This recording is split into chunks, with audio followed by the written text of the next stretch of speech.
கர்த்தரை பாடுங்கள், அவர் மகிமையாய் வெற்றி சீரந்தார். நம் தேவனை போற்றுங்கள், அவர் மகிமையாய் வெற்றி சீரந்தார். கர்த்தரை பாடுங்கள், அவர் மகிமையாய் வெற்றி சீரந்தார். நம் தேவனை போற்றுங்கள், அவர் மகிமையாய் வெற்றி சீரந்தார். குதிரையையும் ரதங்களையும் கடலிலே தள்ளி அழித்திட்டார். தேவ ஜனமான நம்மையோ தேவ சமூகத்தில் உயர்த்திட்டார். குதிரையையும் ரதங்களையும் கடலிலே தள்ளி அழித்திட்டார். தேவ ஜனமான நம்மையோ தேவ சமூகத்தில் உயர்த்திட்டார். நாள் முழுதும் உம்மை பாடிடுவே, வாழ்நாளெல்லாம் உம்மை ஆராதிப்பே. நாள் முழுதும் உம்மை பாடிடுவே, வாழ்நாளெல்லாம் உம்மை ஆராதிப்பே. கர்த்தரை பாடுங்கள், சத்தத்தை உயர்த்தி உள்ளத்தின் ஆழத்திலிருந்து சீரந்தார்.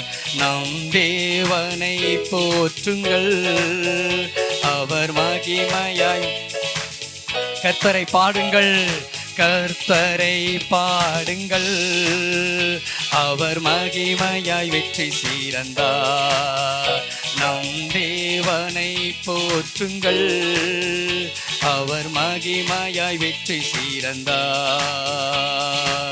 பவுலும் சீலாவும் துதித்த நேரத்தில் வல்லமை இறங்கி வந்தது. கட்டுகள் அருந்தது, கதவு திறந்தது, தடைகள் எல்லாம் உடைந்தது. விசுவாசத்தோடே பவுலும் சீலாவும் துதித்த நேரத்தில் வல்லமை இறங்கி வந்தது.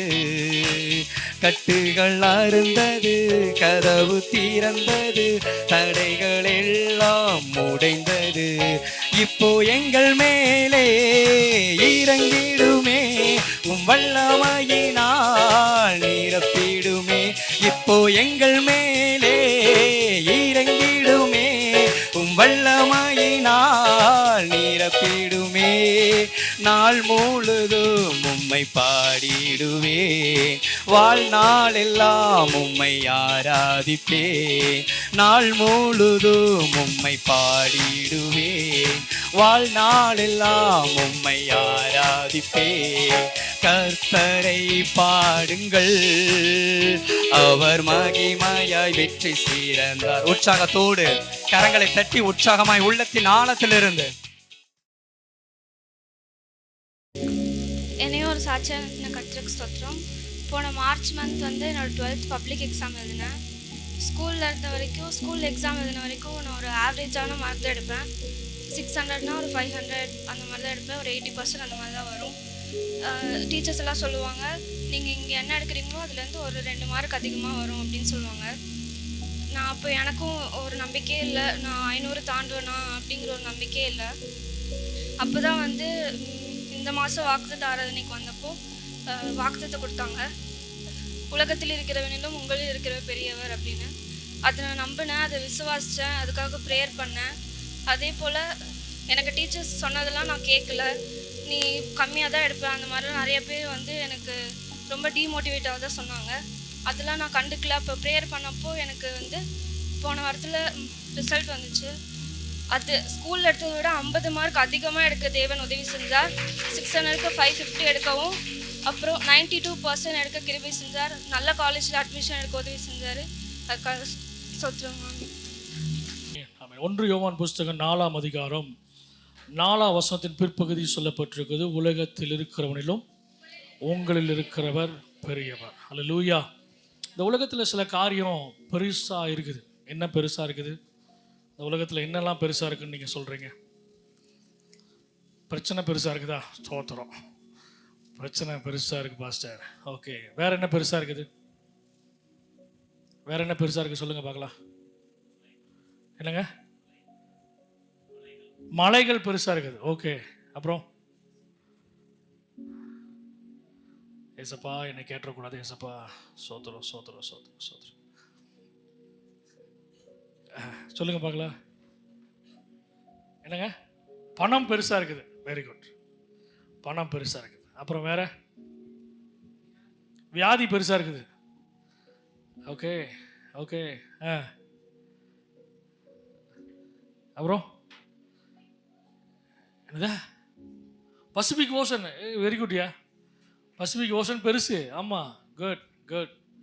ஓகே, அது மாதிரி நிறைய காரியங்கள் ஒவ்வொருத்தங்க பாயிண்ட் ஆஃப் வியூவில் இருந்து நிறைய காரியம் பெருசாக இருக்குது.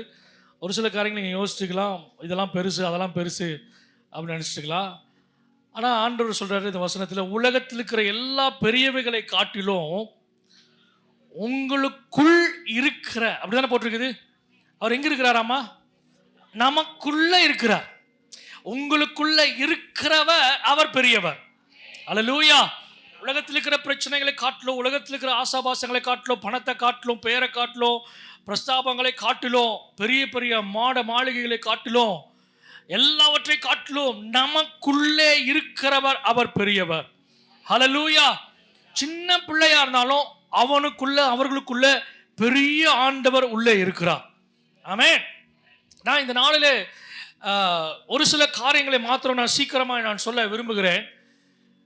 மத்தேயு புஸ்தகம் 12ஆம் அதிகாரத்தில் 3 காரியங்களை குறித்து அவர் பெரியவர்னு சொல்லப்பட்டிருக்குது. 3 காரியம். ஒன்று, மத்தேயு புஸ்தகம் 12ஆம் அதிகாரம் 6ஆம் வசனத்தில் தேவாலயத்தில் பெரியவர். சொல்லுங்க பார்க்கலாம். 2வது மத்தேயு புஸ்தகம் 12ஆம் அதிகாரம் 41ஆம் வசனம், யோனாவிலும் பெரியவர். சொல்லுங்க பார்க்கலாம். 3வது அதே மத்தேயு புஸ்தகம் அடுத்த வசனம் சொல்லப்பட்டிருக்குது, 42ஆம் வசனம், சாலமோனிலும் பெரியவர். இதுதான் இன்னைக்கு நான் பேச போறேன். அடுத்து சாலமோனிலும் பெரியவன் சொல்லுவோம். ஆனால் இந்த முதல்ல 6ஆம் வசனம் சொல்லப்பட்டிருக்குது, அவர் தேவாலயத்திலும் பெரியவர். இதில் நம்ம புரிந்து கொள்ளுற சில காரியம் நம்ம புரிஞ்சுக்கல அப்படின்னா நம்ம ஆண்டவரை தப்பாக நினச்சிருவோம். பாருங்க, தேவாலயத்தை கட்டுறதுக்காக வாஞ்சிக்கிறான் தாவீது. அப்போது ஆண்டவர் சொல்கிறாரு, எப்பா நான் இப்படிலாம் தங்குறது ஒரு இடத்துல இருக்கிற விரும்பலப்பா, நீங்கள் போகிற இடத்துல நான் போகிறேன், வர இடத்துல வரேன், எப்போதும் உங்களோட கூட நான் இருக்கிறேன், அதனால் நீங்கள் அப்படி நீங்கள் நினைக்க வேண்டாம் அப்படின்ட்டு ஆண்டவர் சொல்கிறார். இன்னும் பார்த்தீங்கன்னா ஏசாயா புஸ்தகம் 66ஆம் அதிகாரம் 1ஆம் வசனம் சொல்லப்பட்டிருக்குது, வானம் எனக்கு சிங்காசனம், பூமி எனக்கு பாதப்படி. அவ்வளோ பெரிய ஆண்டவர் ஒரு சின்ன இடத்துல ஒரு பில்டிங்கில் அப்படின்னு என்னை அடைச்சி வைக்க வேண்டாம்னு கூட சொல்கிறார். அப்படிதான் ஆண்டவரை வச்சிருக்கிறார். ஆனால் இவனுடைய ஆசை, இவனுடைய வாஞ்சை, இவனுடைய ஏக்கம், இவனுடைய எதிர்பார்ப்பை பார்த்து ஆண்டவர் சரி கட்டுப்பான்ட்டார். தாவீது சரி கட்டு, ஆனால் நீ கட்டக்கூடாது, உன் பிள்ளை கட்டட்டும்னு சொல்லிட்டார். இப்போ அந்த பிள்ளை என்ன பண்ணுது? சாலமோன் கட்டுறதுக்கு பிரயாசம் பண்ண, அதுக்குள்ள எல்லா காரியங்களையும் அவன் ரெடி பண்ணி வச்சிருக்கிறான். இப்போ இவன் கட்டுறான், கட்டி முடிச்சதுக்கு அப்புறம் அந்த ஆலயத்தை இடிச்சது யாரு? சொல்லுங்க பார்க்கலாம். கட்டினதே எனக்கு தெரியாது பாஸ்டர். ஒரு இன்ஸ்பெக்ஷன் போனாங்களாமா சண்டே கிளாஸுக்கு இன்ஸ்பெக்ஷன் போய், டேய் எவாடா, எரிகோ கோட்டையை இடிச்சது யார்? எரிகோ கோட்டையா? அழுதானாமா. ஏன்டா அழுவுற? சத்தியமா நான் இடிக்கல. என்னடா இப்படி இருக்கிற? சண்டே கிளாஸ் டீச்சர் எங்கடா? கூப்பிடுறா. சண்டே கிளாஸ் டீச்சர் கேட்டோன்னே, இவன் நல்ல பையன் சார், பாஸ்டர் இவன் நல்ல பையன், இவன் இடிச்சிருக்க மாட்டான். இவர் யார் தெரியுங்களா? நம்ம இவங்களோட ஸ்டீஃபனோட பையன். இவங்க ஸ்டீஃபன் யாரும் இல்லை, ஸ்டீஃபனோட பையன், இடிச்சிருக்க மாட்டான். அவ்வளோ அடப்பாம, எரிகோ கோட்டையை இடிச்சதுக்கு இப்படி ஒரு பெரிய பஞ்சாயத்தை கொண்டு வந்துட்டுக்கிறீங்களே அப்படின்னு சொல்லிட்டு, உங்களுக்கு யார் இன்சார்ஜ் அவங்கள கூப்பிடுங்க அப்படின்னு சொல்லிட்டு கூப்பிட்றாங்களாமா. யார் டைரக்டரு கூப்பிடுங்க அப்படின்னு கூப்பிட்டு கேட்டால், கண்டிப்பாக இவங்க இடிச்சிருக்க மாட்டாங்க, அப்படி இடிச்சிருந்தாலும் ஒன்றும் பிரச்சனை இல்லை, நான் கட்டி கொடுத்துட்றேன். என்னது? எரிகோ கோட்டையை நான் கட்டி கொடுத்துறேன். அவ்வளோ வேத ஞானம், வேத அறிவு. அந்த மாதிரி நீங்கள் பார்க்குறீங்க, தேவாலயம் இடிக்கப்பட்டுருச்சா? நிஜமாக தான் சொல்கிறீங்களா அப்படிங்கிற மாதிரி நீங்கள் பார்க்குறீங்க. நெகேமியா அதை கேட்டுட்டு துக்கப்பட்டு கொஞ்ச நாள் இருந்தாராமா. நெகேமியா புஸ்தகம் 1ஆம் அதிகாரம் 2ஆம் வசனம் 3ஆம் வசனத்தில் சில நாளை அழுது துக்கித்து உட்கார்ந்து புலம்பனர். அந்த மாதிரி நம்ம பார்க்குறோம். முதலாவது தேவாலயத்தை கட்டினது சாலமோன். அந்த தேவாலயத்தை இடிச்சது யார் தெரியுமா? நேபுகாத் நேச்சர். தெரிஞ்சுக்குங்க, அப்படி இல்லைன்னா கூட எழுதி வச்சுக்கோங்க. நேபுகாத் நேச்சர். அந்த நேபுகாத் நேச்சர் இடிச்சுட்டு போயிட்டார். அதுக்கப்புறம் என்ன பண்றாரு? எஸ்ரா நெகேமியா அலங்கத்தை கட்டுறாங்க. அதுக்கப்புறம் அந்த தேவாலயத்தை கட்டுறது செருபாபேல். நல்லா கவனிங்க, என்னது யாரு? அலங்கத்தை கட்டினது எஸ்ரா நெகேமியா, ஆலயத்தை கட்டினது செருபாபேல். அந்த ஆலயம் தான் இயேசு கிறிஸ்து நாட்கள் இருந்தப்போ இருந்தது. அந்த தேவாலயம் இருந்துச்சு. அதுக்கப்புறம் ஆஃப்டர் கிரைஸ்ட் 70ல் ரோமானியர்களால் அது இடிக்கப்பட்டுச்சு. ஒரு கல் மேலே ஒரு கல் இராதபடிக்கு இடிக்கப்பட்டுச்சு. இன்றைக்கும் பார்த்தீங்கன்னா ஒரே ஒரு சவுறு மாத்திரம் இருக்குது. அந்த செவரில் போய் அழுது புலம்பி ஜோமட்டுக்கிறாங்க. தேவாலயம் போயிடுச்சே. நல்லா கவனிங்க, முதல் தேவாலயத்தை கட்டினது யாரு? இடிச்சது. ரெண்டாவது தேவாலயத்தை கட்டினது வெரி குட், இடிச்சது ரோமர்கள். மூணாவது தேவாலயம் கட்டப்படும். இப்ப பிரச்சனை போயிட்டு இருக்குது. அதை கட்டுறதுக்கான சுமூகமான சூழ்நிலை வந்து கொண்டிருக்குது. இதை கட்டுறத முன்னாடி நின்று நடத்துறது யாருன்னு பார்த்தீங்கன்னா ஆன்டி கிறிஸ்ட், அந்தி கிறிஸ்து தான் கட்டுவான். என்ன பாஸ்டர், சபையை கட்டுறது யாரு? அந்தி கிறிஸ்து. தேவாலயத்தை கட்டுறது யாருன்னா அந்தி கிறிஸ்து, சபை இல்லை, தேவாலயம். ஏன் தேவாலயம் சொல்றேன்னா, இன்னைக்கு பெரிய பெரிய தேவாலயத்தின் மேல மனுஷனுடைய கர்த்தருடைய பிள்ளைகளுடைய பார்வை இருக்குது. பெரிய தேவாலயமா, அங்க வந்து பெரியவர் இருப்பாருன்னு சொல்லிட்டு நான் சொல்றேன். பெரிய தேவாலயத்தில் பெரிய ஆண்டவர் இருப்பாரா அப்படிங்கிறது கேள்விக்குறிதான், சந்தேகம்தான். பெரிய இடத்துல, ஏன்னா அவங்க தேவாலயத்தை பெருமைப்படுத்தினாங்க, தேவாலயத்தை பெருசா பேசினாங்க, தேவாலயத்தின் மேல நம்பிக்கை வச்சாங்க, தேவாலயத்தை குறித்து பெருமையா பேசி, எங்க தேவாலயம் எப்படி தெரியுமா? நீங்க என்னைக்கெல்லாம் தேவாலயத்தை குறித்து பெருமை பேசினாங்களோ, என்னைக்கெல்லாம் தேவாலயத்தில் இருக்கிறவங்க பெருமையா நடந்துக்கிட்டாங்களோ, அப்பெல்லாம் ஆண்டவர் அந்த தேவாலயத்தை மூடினார். இன்னும் சொல்ல போனா கொரோனா நாட்கள் ஆண்டவரே மூடினார், சபையை மூடினார், ஆலயத்தை மூடினார். ஏன்னா தேவாலயத்துக்குள்ள அவ்வளோ காரியம் வந்துச்சு. விட்டுருந்தா எல்லா ஊழியக்காரங்களும் மாறி இருப்பாங்க. அந்த டைம்ல பாத்தீங்கன்னா அது நித்தியம் அழியாம அப்படிங்கிற கான்செப்ட் வந்துருச்சு, பயங்கரமா வந்துருச்சு. அழியாம சாவாம நீ வந்து சாகவே மாட்ட அப்படிங்கிற அந்த டீச்சிங் வந்து பயங்கரமா வந்துச்சு, ஸ்ப்ரெட் ஆச்சு. ஓஹோ, சாக மாட்டேன்னு சொல்லிட்டுக்கிறியா நீ அப்படின்னு ஆண்டவர் கொரோனா அனுப்பிச்சுட்டார். நிறைய பேர் கொரோனால போட்டார், நிறைய பேர் இறந்து போனாங்க. நல்லா கவனிங்க, தேவாலயத்தை யாரு, அதான் அந்த வார்த்தை தான் சொல்லப்பட்டிருக்குது, தேவாலயத்திலும் பெரியவர் இருக்கிறார். இந்த தேவாலயத்திலும் பெரியவராக இருக்கிற ஆண்டவரை விட்டுட்டாங்க, தேவாலயத்தை பிடிச்சுக்கிட்டாங்க. ஏன் தேவாலயத்தை பிடிச்சுக்கிட்டாங்க? அந்த தேவாலயத்தின் மூலமா பணம், பேரு, புகழ், ஆஸ்தி, அந்தஸ்து, இன்னும் சொல்ல போனா அங்க அங்க அங்க அங்க அங்க அங்க வந்து பலி செலுத்தினாங்க. ஆடு, மாடு, அடைக்கலான், குருவி, புறா இதெல்லாம் வந்து கொண்டு வந்து பலி செலுத்தினாங்க. பலி செலுத்த வரும்போது அவன் கேட்கறான், என்ன பாவம் செஞ்ச? புரியுற மாதிரி சொல்றேன். என்ன பாவம் செஞ்ச சொல்லுப்பா, என்ன பாவம் செஞ்ச சொல்லு. அப்புறம் நான் இந்த பாவம் செஞ்சேன். இந்த பாவத்துக்கு அடைக்கலான் குருவி வராதே, இந்த பாவத்துக்கு நீ வந்து ஆடைத்தானே பலி செலுத்தணும். ஐயோ, நான் எங்க போறது ஆடுக்கு? ஒன்றும் கவலைப்படாத, ஆடு நாங்களே வச்சிருக்கிறோம். வெளியில 5000, ஆனா நம்ம கிட்ட 10,000. அதை சொல்ல மாட்டாங்க. 10,000 ரூபா தான். இங்கே நீ என்ன பண்ணு, வாங்கு. உன்னுடைய பாவ நிவர்த்திக்கு புறா அல்ல, அடைக்கலான் குருவி அல்ல, ஆடுதான் செலுத்தணும்.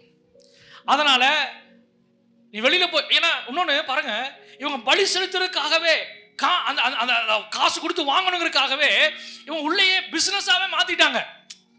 ஏன் தேவாலயத்தில் போய் ஆண்டவர் சொல்ற கல்லர் குகையெல்லாம் மாற்றினீங்கன்னா, கல்லர் யார கல்லர்னு சொல்லுவாங்க தெரியுமா? கொள்ளக்காரனை தான் என்ன சொல்லுவாங்க? கல்ல. திருட்டு பயலுங்க தான் என்ன சொல்லுவாங்க? திருடனுங்க தான் என்ன சொல்லுவாரு? கல்ல. கொள்ளக்காரன். அந்த கல்லனும் கொள்ளைக்காரனுமா இருந்தானு. நீ என்னப்பா பாவம் செஞ்ச? நான் பொய் சொல்லிட்டேன். பொய் சொன்னியா? அடைக்கலான் குருவி, நீ அடுத்த முறை வரும்போது பெரிய பாவமா செஞ்சுட்டு வா. உங்களுக்கு புரியுதான்னு தெரியல, சில பேருக்கு தான் புரியுதுன்னு நினைக்கிறேன். நீ பெரிய பாவம் செஞ்சாதான் பெருசா நீ என்ன பண்ண முடியும்? வெரி குட், பலி செலுத்த முடியும். பெருசா நீ பலி செலுத்துறதுக்கு போனாதான் இங்க எங்களுக்கு பிசினஸ் நடக்கும். புரியுதா உங்களுக்கு? தேவாலயத்துக்குள்ள நடந்த ஒரு அசிங்கம் அவலட்சணம் என்ன தெரியுமா? இந்த காரியம் ஓடிட்டு இருந்துச்சு. ஆண்டவர் அதை பார்த்தாரு, இயேசு கிறிஸ்து பார்த்தார். என்னுடைய வீடு ஜெப வீடா இருக்குது. என்னது? என் வீடு ஜெப வீடா இருக்குது. மத்தேயு புத்தகம் 21 அதிகாரம் 13 வசனம் சொல்லப்படும், என் வீடு ஜெப வீடு. ஆனா நீ அதை என்ன பண்ணப்பா? கல்லர் குகையா மாத்தி இருந்த. பிசினஸ் பண்ணிட்டு இருக்க. நீ உள்ளுக்குள்ள உட்கார்ந்து நீ பெரியவன் நான் பெரியவன் யார் என்ன அப்படிங்கறது பார்த்து நீ என்ன பண்ண வச்சிட்டு இருந்த. ஆண்டவர் அதை எதிர்பார்க்கல. தேவாலயத்தை நோக்கி போய் தங்களுடைய பாவத்துக்கு உண்டான பரிகாரத்தை செலுத்தணும், அந்த நிவாரணத்தை செலுத்தணும் ஆண்டவர் விரும்பல. அல்லேலூயா. ஆண்டவர் தேவாலயத்திலும் பெரியவர். இந்த கான்செப்ட் ஆண்டவர் மாத்துறாரு. நீங்க யோவான் புத்தகம் 4 அதிகாரத்துல 21 வசனம் வாசிச்சீங்கன்னா தெரியும். சமாரியா ஸ்திரீட்ட ஆண்டவர் பேசும்போது சொல்றாரு, நீ பிதாவை எங்கும் தொழுது கொள்ளுகிற காலம் வரும். தேடி போய் தொழுது கொண்ட நாட்கள் போகுதும், முடிவுக்கு வரப்போகுது. இனிமேல் பிதாவை எங்கும் தொழுது கொள்ளுகிற காலம். நீங்க வீட்டுல இருந்து, பெட்ரூம்ல இருந்து, வேலை ஸ்தலத்துல இருந்து, வண்டி ஓட்டும் பொழுது எப்ப கூப்பிட்டாலும் சரி கர்த்தரை தொழுது கொள்ள முடியும். சமையல் செய்யும் போது கூட கர்த்தரை ஆராதிக்க முடியும். ஆனா ஒரு நாள்ல டிராவல் பண்ணி போய் வந்து பார்த்து பலி செலுத்தி வந்துட்டு இருந்தவங்க ஆண்டவர் அந்த கான்செப்டை மாற்றினார். அல்லேலூயா. இவங்க தேவாலயம் தேவாலயம் தேவாலயம் தேவாலயம் சொல்லிட்டு பாத்தீங்களா? அந்த கான்செப்ட் ஆண்டவர் மாற்றினார். இல்ல நீ எங்க வேணாலும் சரி. அதான் இயேசு கிறிஸ்து மரணத்துக்கு அப்புறம் ஒரு வார்த்தை வருது, அவர் ரத்தம் சிந்தி சம்பாதித்த சபை. தேவாலயம் வேற, சொல்லுங்க பார்க்கலாம், சபை வேற. தேவாலயம் ஏன் வேண்டாம்னா அங்க காணப்படுறது பாரம்பரியம். மூடத்தனமா இருந்தாங்க, அறியாமையில செயல்பட்டாங்க. இன்னைக்கும் இருக்கிறாங்க, நம்ம சொல்லல, அது வேண்டாம். ஆனா ஆண்டவர் அந்த கான்செப்டை மாற்றினார். எங்கும் தொழுது கொள்ளுகிற காலம், எல்லாரும் தொழுது கொள்ளுகிற காலம். அதனாலதான் திரைச்சிலைய அந்த வசனம் சொல்லப்பட்டிருக்கு. திரைச்சிலை எங்க இருந்து கிழிஞ்சாமா? எங்க இருந்துங்க? இந்த துணி இருக்குது, இந்த துணியை கிழிக்கணும் அப்படின்னா எங்க இருந்து கிழிக்கணும்? கீழே இருந்து தான் கிழிக்கணும். ஏன்னா நமக்கு கீழே தான். இந்த பெருசு இல்லை, அது தேவாலயத்தில் திரைச்சில ரொம்ப பெருசு, ஹைட்டு, மறைச்சு வச்சிருந்தாங்க, முடியாது. ஆண்டவர் மேல இருந்து கிழிக்கிறாரு, மேல இருந்து கிழிக்கிறாரு. கிழிச்சதுக்கு அப்புறம் இது கிழிஞ்சிருச்சு. அடுத்த வாரத்துக்குள்ள என்ன பண்ணிடுவோம் நம்ம? புரியல உங்களுக்கு? புதுசு வாங்கி போட்டுருவோம். Very good brother. கிழிஞ்சிச்சுன்னு நம்ம என்ன பண்ணுவோம்? என்னப்பாரு என் அழகப்பான்னு போவோமா? கிழிஞ்சிச்சுன்னு உடனே என்ன பண்ணுவோம்? கூடுமான வரைக்கும் புதுசு வாங்க. சர்ச்சில் ஒன்று கிழிஞ்சிருச்சு, அதன் மூலமாக தான் அவங்களுக்கு வருமானமே. ஆண்டவர் கிழிச்சார், அதைய திரைச்சிலே கிழிச்சார். தெரியுமா உங்களுக்கு? அந்த திரைச்சிலே கிழிக்கப்பட்டதான். அல்லேலூயா. சில காரியம் அவங்களால ஒண்ணுமே பண்ண முடியல. கல்லறை புரட்டி போட்டதா திரும்ப அந்த கல்லறை என்ன பண்ண முடியல. நீங்க யோசிச்சு பாருங்க, ஒருவேளை அந்த கல்லறை திரும்ப புரட்டி போட்டிருந்தாங்கன்னா உள்ள யாரோ இருக்கிறாங்கன்னே தான் அர்த்தம். அப்படிதானே? இன்றைக்கு பல கல்லறை இன்னைக்குமே அங்க புரட்டி போட்டுதான் இருக்குது, அடைக்கப்பட்டிருக்குது. இன்னைக்கு வரைக்கும் அந்த கல்லை இவங்களால நகர்த்த முடியல. ஏன்னா வசனம் சொல்ல பிறகு தேவதூதன் அந்த கல்லின் மேலே உட்கார்ந்தா, நகர்த்தி போட்டு உட்கார்ந்துட்டார். அவனாலே இன்னைக்கு வரைக்கும் அதை அசைக்க முடியாது. கிரேனே வந்துட்டோம், அதை ஒண்ணுமே பண்ண முடியாது. அல்லேலூயா. திரைச்சிலையை கிழிக்கப்பட்டதா, அதை அடைக்க எவராலும் முடியாது, யாரால முடியாது. எத்தனை பேர் ஆமென் சொல்றீங்க? உன் நம்பிக்கை எங்க தெரியுமா இருக்குது? தேவாலயத்து மேல இருக்குது. இல்ல, தேவாலயத்திலும் பெரியவர் உங்க நடுவில் வாசம் பண்ணுகிறார். அல்லேலூயா, அல்லேலூயா. பெரியவர் எங்க இருக்கிறார்? சாதாரணமா வரார், கூட நிக்கிறார், எல்லா இடங்களும் நிக்கிறார். ஏன் தேவாலயத்தை பெருசு பண்ணாங்க? ஏன்னா இது அதுல பதவி. ஆனா எப்ப பேசுனது தெரியல, 1ஆம் தேதி பேசுனா தெரியல. பதவி, தேவாலயத்துல பதவி, பேரு, பிரஸ்தாபம், அதை ஆண்டவர் ஒரு நாள் விரும்புறதே கிடையாது. ஆலயத்துல துதிக்கப்படத்தக்கவர் யார் தான் சொல்லுங்க பார்க்கலாம்? ஆண்டவர் மாத்திரம்தான். அல்லேலூயா, அல்லேலூயா. நீ பெரியவன், நான் பெரியவன், எனக்கு வாய்ப்பு, உனக்கு வாய்ப்பு, யாருக்கும் வாய்ப்பு கிடையாது. அல்லேலூயா சொல்லுங்க பார்க்கலாம். கர்த்தர் ஒருவர் தான். என்ன பாராட்டணும், என்ன சூப்பர்னு சொல்லணும், என்ன ஆஹா ஓஹோன்னு சொல்லணும், அதுக்கெல்லாம் கிடையவே கிடையாது. நீங்க யோசிச்சு பாருங்க. அப்போ தேவனுக்கு அந்த மகிமை போகாது. நல்லா தெரிஞ்சுக்குங்க. தேவனுக்கு மகிமை. நமக்கு கிருபைகளை கொடுத்திருக்கிறார், தாளந்துகளை கொடுத்திருக்கிறார், வரங்களை கொடுத்திருக்கிறார், வல்லமைகளை கொடுத்திருக்கிறார். அதை மனுஷனுக்காக அல்ல, கர்த்தருக்காக மாத்திரமே நாம் பயன்படுத்த வேண்டும். எத்தனை பேர் சொல்றீங்க? நமக்காக கொடுத்த பணங்கள், நமக்காக கொடுத்த ஆசீர்வாதங்கள், நமக்காக கொடுத்த நாட்கள், அது மனுஷனுக்கு அல்ல, கர்த்தருக்காக மாத்திரமே. இந்த வார்த்தை திரும்ப திரும்ப நான் சொல்ல, ஆண்டவரே, நான் எனக்கு ஜீவன் இருக்கிற வரைக்கும், எனக்கு நாட்கள் இருக்கிற வரைக்கும், நான் உயிரோடு இருக்கிற வரைக்கும் நான் உம்மை மாத்திரமே உயர்த்துவேன். அல்லேலூயா. சில நேரம் ஆண்டவர் டெஸ்ட் வைப்பாரு. சில சூப்பர்னு சொல்லுவாங்க. சூப்பர்னு சொல்றதுதான் பிசாசா இருக்கும். அல்லேலூயா. நல்லா கவனிங்க. மார்க் போட்டிருப்பாங்க. சில பேர் பஸ் வரைஞ்சிட்டு இருப்பாங்க. நம்ம பாயிண்ட்ஸ் எடுக்கிறாங்கன்னு நினைப்போம். அப்புறம் பார்த்தா நோட்டை பார்த்தா பஸ் வரைஞ்சிட்டு முன்னாடி அந்த பஸ் டூமு. அடப்பாவமே, ஸ்தோத்திரம். நல்லா கவனிங்க. தேவாலயத்தில் ஆராதிக்கப்பட வேண்டியது யார் தெரியுமா? ஆண்டவர் மாத்திரம்தான். தேவாலயம் பெரிதல்ல. நல்லா கவனிங்க. தேவாலயம் பெரிதல்ல. பாசா அப்ப சர்ச்சுக்கு வர வேண்டாமா? அது வேற, இது வேற. தேவாலயத்தின் மேல நம்பிக்கை இல்லை. தேவாலயத்திலும் பெரியவர் ஒருவர் இருக்கிறார். அது மேலதான் நம்பிக்கை வைக்க வேண்டும். அவர் மேலதான் நம்பிக்கை வைக்கணும். அடுத்து மத்தேயு புத்தகம் 12ஆம் அதிகாரம், சீக்கிரமா நான் வாசிக்கிறேன். 41ஆம் வசனம் சொல்லப்பட்டிருக்குது, யோனாவிலும் பெரியவர். யார் பெரியவர்? ஏன் யோனாவை குறித்து அங்கே சொல்லியிருக்கிறாரு அப்படின்னா, அது ஒரு சில காரியம் அங்கே சொல்லப்பட்டிருக்குது. யோனா புஸ்தகம் 1ஆம் அதிகாரம் 1ஆம் வசனம், அந்த இடத்துல அமித்தாயின் குமாரனாகிய யோனாவுக்கு கர்த்தருடைய வார்த்தை வந்தது. இப்போ நான் ஒரு வேலை சொல்கிறேன், இல்லை நீங்கள் ஒரு வேலை சொல்கிறீங்க, அவங்க அதை செய்யலை அப்படின்னா என்ன பண்ணுவீங்க? என்ன பண்ணுவீங்க? ஐசக் பிரதர், உங்ககிட்ட எத்தனை பேர் வேலை செய்கிறாங்க? 20 பேர் வேலை செய்கிறாங்க. ஒருத்தன்ட்ட வேலை செய்கிற சொல்கிறீங்க, அவன் வேலை செய்யலை, உங்களுக்கு வேலை நடக்கணும். அடுத்து என்ன பண்ணுவீங்க? வெரி குட், சூப்பராக சொன்னாங்க, நான் எதிர்பார்த்த பதில் சொன்னாங்க. அடுத்த ஆளை எனக்கு வேலை நடக்கணும். புரியுதா உங்களுக்கு? இப்போ ஆண்டவருக்கு வேலை நடக்கணும். நினிவேக்கு போக சொல்லியிருக்கிறாரு. இப்போ இவன் போக மாட்டாங்கிறான். இவன் போக மாட்டான்னு சொன்னது மாத்திரம் இல்ல, 3ஆம் வசனம் சொல்லப்பட்டிருக்குது, தேவ சமூகத்தை விட்டு விலகி போனானாமா. தேவனுடைய சமூகத்தை விட்டு விலகி போனா தேவனோடு கூட இருக்கிற உறவை விட்டு போட்டு போனான். 3 நாள் பிரயாணம் போறான். யோப்பா பட்டணத்துக்கு போறதுக்கு இவனுக்கு பிரயாணத்துக்கான நேரம் என்ன தெரியுமா? 3 நாள். 3 நாள் தேவ சமூகத்தை விட்டு போனவன் என்ன பண்ணா தெரியுமா? தேவனோடு கூட விட்டு, அவர் எத்தனையோ முறை பேசுறாரு, அதை விட்டுட்டே தான் போறான். நல்லா கவனிங்க, நான் ஒரு இன்ட்ரோடக்ஷன் கொடுத்துட்டு அதுக்கப்புறம் நாங்க போறேன். எத்தனையோ முறை ஆண்டவர் பேசுறாரு, 3 நாள் பேசுறாரு, இரவும் பகலும் 3 நாள். 3 நாள் ஆண்டவர் பேசுறாரு, யோனாட்ட பேசுறாரு. அவ்வளோ டிராவல் பண்ணி போறான் நினிவேக்கு தர்ஷீஷுக்கு போறதுக்காக. ஏன் தர்ஷீஷுக்கு போறான் தெரியுமா உங்களுக்கு? எதுக்காக தர்ஷீஷுக்கு போறான்? பாவம் செய்யறதுக்கா? ஒன்று வாசிங்க. இவன் ஏன் ராஜாக்கள் புஸ்தகம் 14ஆம் அதிகாரம் 25ஆம் வசனத்துல சொல்லப்பட்டிருக்குது, காத்தேப்பேர் ஊரானாகிய அமித்தாய் என்னும் தீர்க்கதரிசியின் குமாரன் அமித்தா என்னும் சத்தமா சொல்லுங்களேன். இந்த யோனா யார் தெரியுமா? பாஸ்டர் பையன். நமக்கு புரியுற மாதிரி சொல்றேனே, யாரவ? பாஸ்டர் பையன்.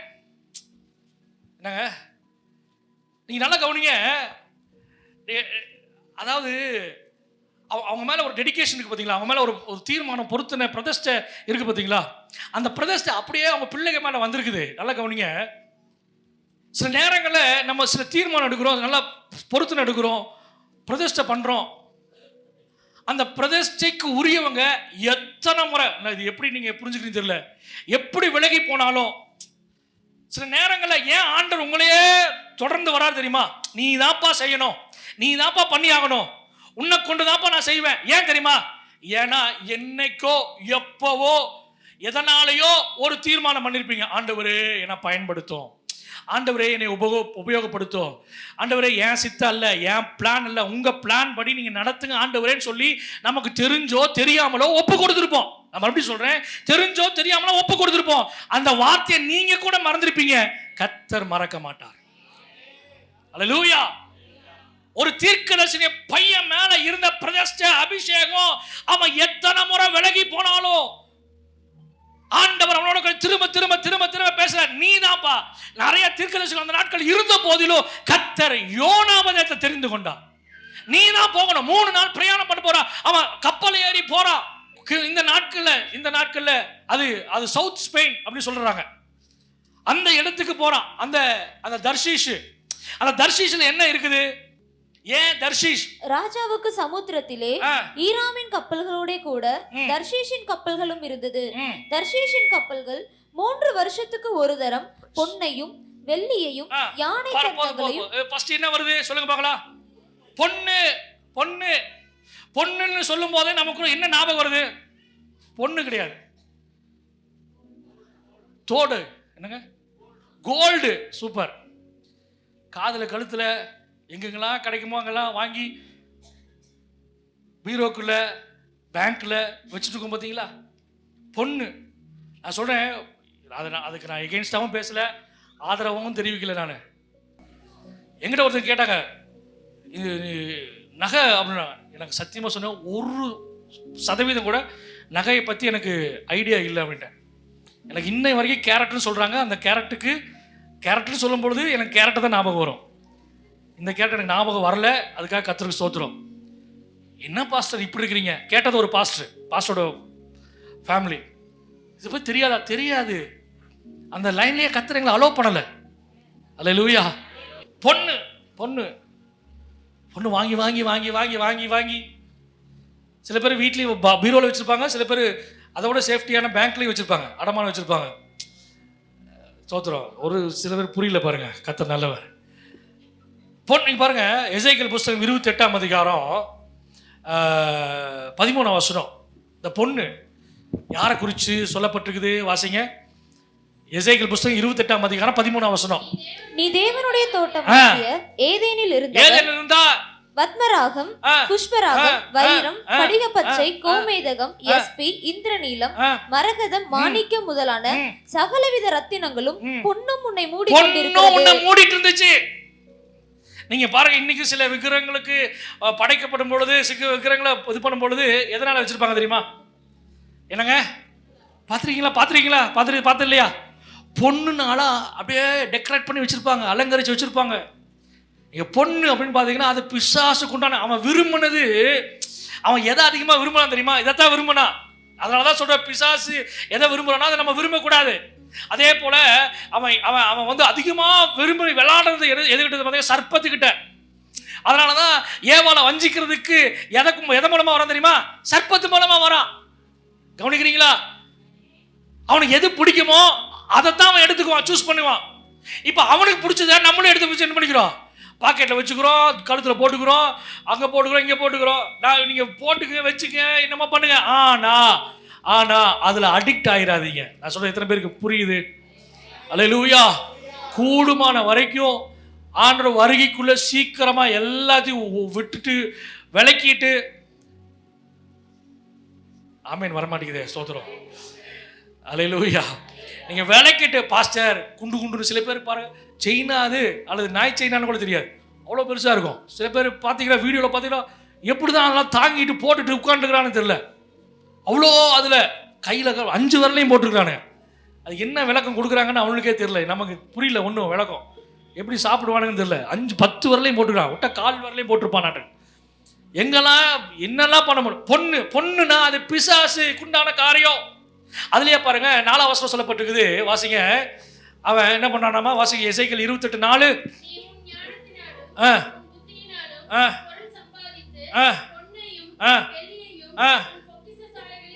சேர்த்துக்கொண்டா பொக்கிஷ சாலைகளை சேர்த்து பொண்ணு வெள்ளிய. ஒருத்தர் சொல்றான், ஏய் என்னப்பா சம்பாதிச்ச? பாஸ்டர் நகையா வாங்கி சேர்த்து வச்சிருக்கிறான் பாஸ்டர். நிலத்தை வாங்குறத காட்டிலும் நகையை வாங்கி சேர்த்து மறைச்சு வச்சிருக்கிறேன். சரி, ஆண்டவர் பார்க்கிறாரு. இது மேல ஆசை வைக்கக்கூடாது. ஒரு ஆமேன் சொல்லுங்க பார்க்கலாம் கர்த்தருடைய பிள்ளைகள். எசேக்கியேல் புஸ்தகம் 16ஆம் அதிகாரம் 13ஆம் வசனம் சொல்லப்பட்டிருக்குது. இவ்விதமாய் பொன்னினாலும் வெள்ளினாலும் நீ அலங்கரிக்கப்பட்ட உன் அலங்காரம். அல்லேலூயா. பொண்ணு வெள்ளி போட்டா அழகாதான் இருப்பாங்க, யாரும் இல்லைன்னு சொன்னா. ஆனா அதை சாக்ரிஃபைஸ் பண்ணி பாருங்களா, ஒரு தேவ மகிமை நிரப்பும். அல்லேலூயா. நான் நிறைய பேரை சொல்ல முடியும், நிறைய பேரை சாட்சியம் சொல்ல முடியும். யாரெல்லாம் அதை சாக்ரிஃபைஸ் பண்றாங்களோ அது அழகுதான், யாரும் சொல்லலை, இல்லைன்னு சொல்லலை, நானும் இல்லைன்னு சொல்லலை. அதை சாக்ரிஃபைஸ் பண்ணும்போது தேவனுடைய மகிமை, தேவன் உங்களை அழகா மாற்றுவதுக்கு, மகிமையா மாற்றுவதுக்கு அது போதுமானது. சில பேர் உங்ககிட்ட வந்து கேட்பாங்க, என்ன ஃபேஸ் வாஷ் யூஸ் பண்றீங்க, என்ன க்ரீம் போடுறீங்கன்னு உங்களை பார்த்து கேட்பாங்க. அல்லேலூயா. அதுக்கு சீக்ரெட் என்ன தெரியுமா? சீக்ரெட் ஆஃப் சக்ஸஸ், நான் சாக்ரிஃபைஸ் பண்ணினேன். அல்லேலூயா. அதை சொல்றத விரும்புகிறார் கர்த்தர். நீங்கள் அதை அவாய்ட் பண்ணி பாருங்களேன், கர்த்தர் சூப்பராக கொண்டு போவார். நான் சொல்கிறது ஜென்ஸுக்கு ரொம்ப பிடிக்கும்னு நினைக்கிறேன். ஆமாம் பாஸ்டர், ஆமாம் பாஸ்டர், ஆமாம் சோதரம். அதை நான் மறுபடியும் சொல்கிறேன், அதை அடிக்ட் ஆகிடக்கூடாது. அடிக்டாக இருக்கிறாங்க பார்த்தீங்களா? அடிக்ட் ஆகிடாது. அலங்காரம், ஆடம்பரம், தன்னை காமிக்கிறதுக்காக, ஜிகுன்னு காமிக்கிறதுக்காக. இப்போ நேற்று யாரோ ஒருத்தங்க கல்யாணம் அது இதுன்னு சொல்லிட்டு போட்டாங்க. கழுத்துலேருந்து கால் வரைக்கும் நகை. எதுக்கு? 1000 சவரனா? எனக்கு இன்னும் சவரனுக்கும் தெரியாது, பவுனுக்கும் வித்தியாசம் தெரியாது, கன்ஃபியூஸ் பண்ணிக்குவேன். சரி விடு, தெரியாமல் போட்டோம் விடு. அது சவரன் எவ்வளோ அப்படின்னா தெரியாது, பவுன் எவ்வளோ, ரெண்டு ஒன்று தானே. அப்புறம் பார்த்தா கிராமு. சரி விடுங்க, அதையும் பேசிட்டு ஸ்தோத்திரம். அல்லேலூயா. அந்த வசனம் சொல்லப்பட்டு அலங்காரம் பண்ணுறதுக்கு, தன்னை வந்து வேற மாதிரி காண்பிக்கிறதுக்காக, பொண்ணு வெள்ளியும் இது எல்லாம் எங்கிறது தர்ஷிஷில் இருக்குது. அடுத்து வேற என்ன சொல்லப்பட்டிருக்குது தர்ஷிஷில்? சொல்லுங்க பார்க்கலாம். 1 ராஜாக்கள் புஸ்தகம் 10ஆம் அதிகாரம் 22 சொல்லப்பட்டிருக்குது. பொன்னையும் வெள்ளியையும் யானை தந்தம். யானை தந்தம்னா என்ன சொல்லுங்க பார்க்கலாம். பெருசா வெள்ளையா ஒன்று இருக்கும் பார்த்தீங்களா? அந்த யானை தந்தத்தை வச்சு அடிச்சு என்ன பண்ணும்? இடிச்சுட்டு போயிட்டே இருக்கும். நான் வந்து யாரையும் பார்க்க மாட்டேன், இடிச்சு போயிட்டே இருப்பேன். எனக்கு யாரும் முக்கியம் கிடையாது. எப்போ பார்த்தாலும் 6 மணி மாதிரி மூஞ்சி வச்சுட்டு யார்கிட்டையும் நான் பேச மாட்டேன். கிறிஸ்துவின் அன்பா எங்கே கிடைக்குது, எத்தனை கிலோ அப்படின்னு கேட்குற மாதிரி எந்த இதுவும் எனக்கு இல்லை. அப்போ முறைச்சிட்டே தான். சில பேர் பாருங்க, முறைச்சிட்டே தான் இருப்பார். சில பேர் பார்த்தீங்களா, நீங்கள் பார்த்துருக்கீங்களா? அந்த மாதிரிலாம் பார்த்து இல்லையா? பெரிய மீசையாக வச்சுட்டு இருப்பாங்க, முறைச்சிட்டே தான் இருப்பார். யானை தந்தம், அதெல்லாம் யானை தந்தம். யாராக இருந்தாலும் எனக்கு கவலை இல்லை, எதாக இருந்தாலும் எனக்கு பயமே இல்லை. அவங்களா என்கிட்ட வந்து பேசணும், நான் பார்த்துக்கிறேன். யானை தந்தம் சோத்திரம். ஒட்டச்சு தெரியுமா? அது உங்களுக்கு அதுக்கும் மதிப்பு அதிகம். ஆமாம், அதை போய் நிறைய பேர் எடுத்து போயிட்டு இருக்காங்க. சரி விடுங்க, அடுத்து வாசிங்க, சீக்கிரம் வாசிங்க. யானை தந்தம், அப்புறம் குரங்கு. சொல்லுங்க பார்க்கலாம். அந்த குரங்கு என்ன பண்ணு தெரியுங்களா? ஒரு புத்தியில சொல்லுங்க பார்க்கலாம். ஒரு புத்தியில அதை வேற ஏதாவது சொல்லுங்களேன். இந்த குரங்கு மரத்துக்கு மரத்தாகும், சும்மாவே ஒரு இடத்துல உட்காராது. அங்க பாரு, இந்த வரேன். அப்புறம் சொல்லுங்க பார்க்கலாம், இந்த குரங்கு புத்தி சொல்லுங்க பார்க்கலாம். குரங்கு புத்தி என்னங்கய்யா? சாட்டை பண்ணிட்டே இருக்கும். இந்த குரங்கு சும்மாவே இருக்காது, செம்ம சாட்டை பண்ணும். அடுத்து குரங்கு சொல்லுங்க பார்க்கலாம். சொன்னீங்கன்னா சீக்கிரம் முடிச்சிருவேன். வெரி குட், நான் எதிர்பார்த்த பாயிண்ட் வந்துருச்சு. ஏதாவது நம்ம வச்சிருந்தோம்னா என்ன பண்ணுவோம்? புடுங்கி திங்கிற ஆவி. சோத்திரம். எப்படி சொல்றதுன்னு தெரியல, சொல்லிட்டேன்ல. இவன் இருக்கிறத பார்க்காது, அடுத்து தான் பார்க்கும். சில பேர் பாருங்க, அவன் இலையில எல்லாமே இருக்கும், ஆனா பக்கத்திலேயே பார்த்துட்டு இருப்பான்.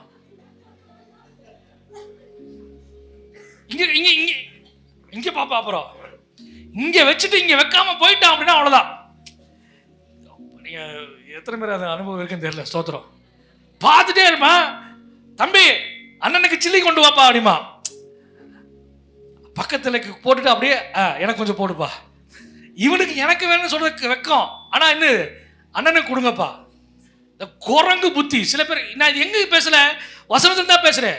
சில கிறிஸ்தவங்கிட்ட, சில ஆண்ட பிள்ளைகிட்ட என்ன புத்தி இருக்கு தெரியுமா? குரங்கு புத்தி இருக்குது. நீங்க வீட்டில் போய் டைம் எடுத்து நீங்க பார்த்துங்க, அது குரங்கு புத்தி இன்னும் என்னென்னலாமா இருக்குதுன்னு சொல்லிட்டு. அடுத்து நீங்க பாருங்க, அடுத்து வாசிங்க. அடுத்து என்னது? மயில். இந்த மயிலு சரி என்ன சொல்றது? சோத்திரம். இயேசு முறைச்சு பார்க்குற மாதிரி இருக்குது. உன்ன டான்ஸ் ஆடும், பலிபீடத்துல நின்று டான்ஸ் ஆடும். தோகை சும்மா இருக்காம தோகை விரிச்சு என்ன பண்ணுவோம்? நான் எங்கேயும் பார்க்கல, ஆடுறதை பார்க்கல. ஆனால் பார்த்தீங்கன்னா மயில் பார்த்தீங்கன்னா சின்ன பிள்ளை பாடப்பத்தில் போடும், மயில் தோகை விரித்து ஆடும் அப்படின்னு ஆடும். அது அழகா காமிக்குது. என்ன பாரு, என் அழகா பாரு. தெரியுமா ட்ரெஸ்ஸு? சென்னை சில்க்ஸ். கேட்கணும், ஒருத்தங்களாவது ஒரு முறையாவது கேட்கணும். இல்லைன்னா அன்னைக்கு தூக்கம் வராது. தெரியுமா? ஆஃபர் 50% ஆராதனை நடக்கும்போது அல்லேலூயா சோத்ரம் பத்தியா தெரியுதா? அன்னைக்கு கேட்டுறணும். அவங்க யாருமே கேட்கலனாலும் நான் வாங்கிட்டு வந்தேன். தெரியுமா உனக்கு? ஏங்க இங்கே நடக்கிற ஒரு ஒரு ஒரு ஆஃபரு எங்கே போகுது? சிலிக்கில் ஆஃபர் போட்டிருக்கான் அப்படிங்கிறது சென்னை போகுது. இங்கே ஒன்று, அதாவது என்ன சொல்கிறேன்னா, என்கிட்ட இருக்கிறத நான் என்ன பண்ணுறேன்? எக்ஸ்ப்ளோர் பண்ணி காமிக்கிறேன்.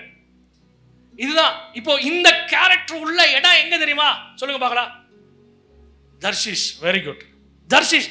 அதனாலதான் இவருக்கு இதெல்லாம் பிடிச்சனாலதான் அங்க போறாரு. நல்லா கவனிங்க, இதெல்லாம் பிடிச்சனாலதான். பிடிக்காத இடத்துக்கு போக மாட்டோம். பிடிச்சதோ இது இந்த இடத்துல என்னெல்லாம் இருக்குதோ அதெல்லாம் இவருக்கு என்னது? பிடிக்குது. அதனாலதான் தர்ஷிஷ் 3 நாள் டிராவல் பண்ணி பயங்கர பணம் கொடுத்து செலவு பண்ணி போறார். ஆனாலும் கர்த்தர் அவனை எடுக்கிறார். அல்லேலூயா. ஏன் எடுக்கிறாரு? ஏன்னா நான் சொன்னேன், அவன் மேல இருக்கிறது என்னது? பிரதிஷ்டை. அவன் எடுத்த தீர்மானங்கள், அவன் ஆரம்பத்துல கர்த்தருக்கு செலுத்தின பொருத்தனைகள், அதை ஆண்டவர் மறக்கல. அவன் எவ்வளவுதான் விலகி போனாலும் ஆண்டவர் திரும்ப திரும்ப திரும்ப அவனை தேடி போய் அவனை எடுத்து தூக்கிட்டு வரார். மீனின் வயிற்றுல வச்சு அவனை ஒரு வழி பண்ணி சூப்பரா இருந்தான்னு சொல்ல முடியாது. மீன் வயிற்றுல போட்டு வாட்டி எடுத்தார். 3 நாள். நம்ம நினைக்கிறோம் 3 நாள் ஃபாஸ்டிங் தானே, ஓகே ரொம்ப சிம்பிள் ஈஸி தானே நினைச்சிருப்போம். பயங்கர நாத்தம். எதுக்குள்ள? அது ஒண்ணு போதும். அப்படின்னு இந்த பக்கம் போய் மூஞ்சி எடுக்க முடியாது. சில நேரங்களில் ஆண்டவருக்கு செவி கொடுக்கல அப்படின்னா, நான் தான் ஏற்கனவே சொல்லிட்டேன், எல்லாரையும் கிடையாது. யார் மேல தேவத்திட்டம் இருக்குதோ, யார் மேல பொருத்தனை இருக்குதோ, பிரதிஷ்டை இருக்குதோ, சில பேர் நினைக்கிறேன் அதனாலதான் பாஸ்டர் நீங்க கையை தூக்க சொல்லும்போது நான் கையவே தூக்க மாட்டேன், நான் ஒப்பு கொடுக்கவே மாட்டேன். எனக்கு தெரியும் நானே போய் எப்படி விழுகிறது. மீன் வயிற்றுக்குள்ள, இந்த மீன் வயிற்றுக்குள்ள போட்டு அப்படியே வளைச்சு நெளிச்சு கீழே போக வச்சு மேலே வர வச்சு, இந்த மீன் ஆண்டவரே போதுமா, இன்னும் 2 தடவை லெஃப்ட்ல திருப்பு, லெஃப்ட்ல இப்படி திரும்பி இருக்கும், இப்படி போயிருப்பார். ஆண்டவரே போதுமா, இல்ல இல்ல கீழே கொண்டு போ. கீழையா? தண்ணிக்குள்ள மீன் கீழே போயிருக்கும். இப்போ ஆண்டவரே இப்ப மேல கொண்டு போ, கொஞ்சம் மூச்சு கொஞ்சம் வேணும், கொஞ்சம் போய் வெளிக்காத்து கொஞ்சம் கொண்டு வா. மேலே போய் சொயின்னு போய் மேலே போகுது. இப்போ இப்படி போவார். மீனே பேசாமையாவது இரு. மீன் சும்மாவே இல்லை, போட்டு வாட்டி வாச இப்படி நாறுதே மீனே, என்னதான் சாப்பிட்ட? அல்லேலூயா. போட்ட அவனை வசனம் சொல்லப்பட்டது, பாசியெல்லாம் அவன் மேலே சுத்திக்கிச்சாமா. என்னங்க அப்புறம் இப்படி இவ்வளோ பண்ணா ஒரு ஆந்தி வராதா?